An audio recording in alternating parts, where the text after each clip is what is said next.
এত রাতে এখন মাংস রান্না করছে, এটা কার না সহ্য হয়?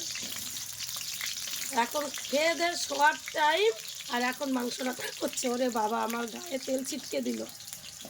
পুরো বাজে ছেলে, আর বলে কি বলবো। ওই দেখি মাংসটা কি করেছিস, দেখি একবার।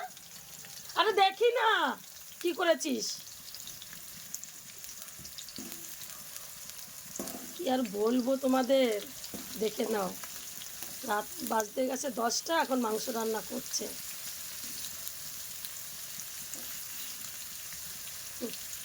কতগুলো আলু কেটেছিস। ওই দেখি মাংসটা, দেখি কি করেছিস। এখানে নিয়ে আয় তো দেখি। আরে দেখি না, নাড়বি পরে। কত আদা রসুন পেঁয়াজ সব মনে হয় দিয়ে দিয়েছে মাংসের মধ্যে। ওরে ঠাকুর, কি বলবে, কি করেছে এত মশলা রাতের বেলা।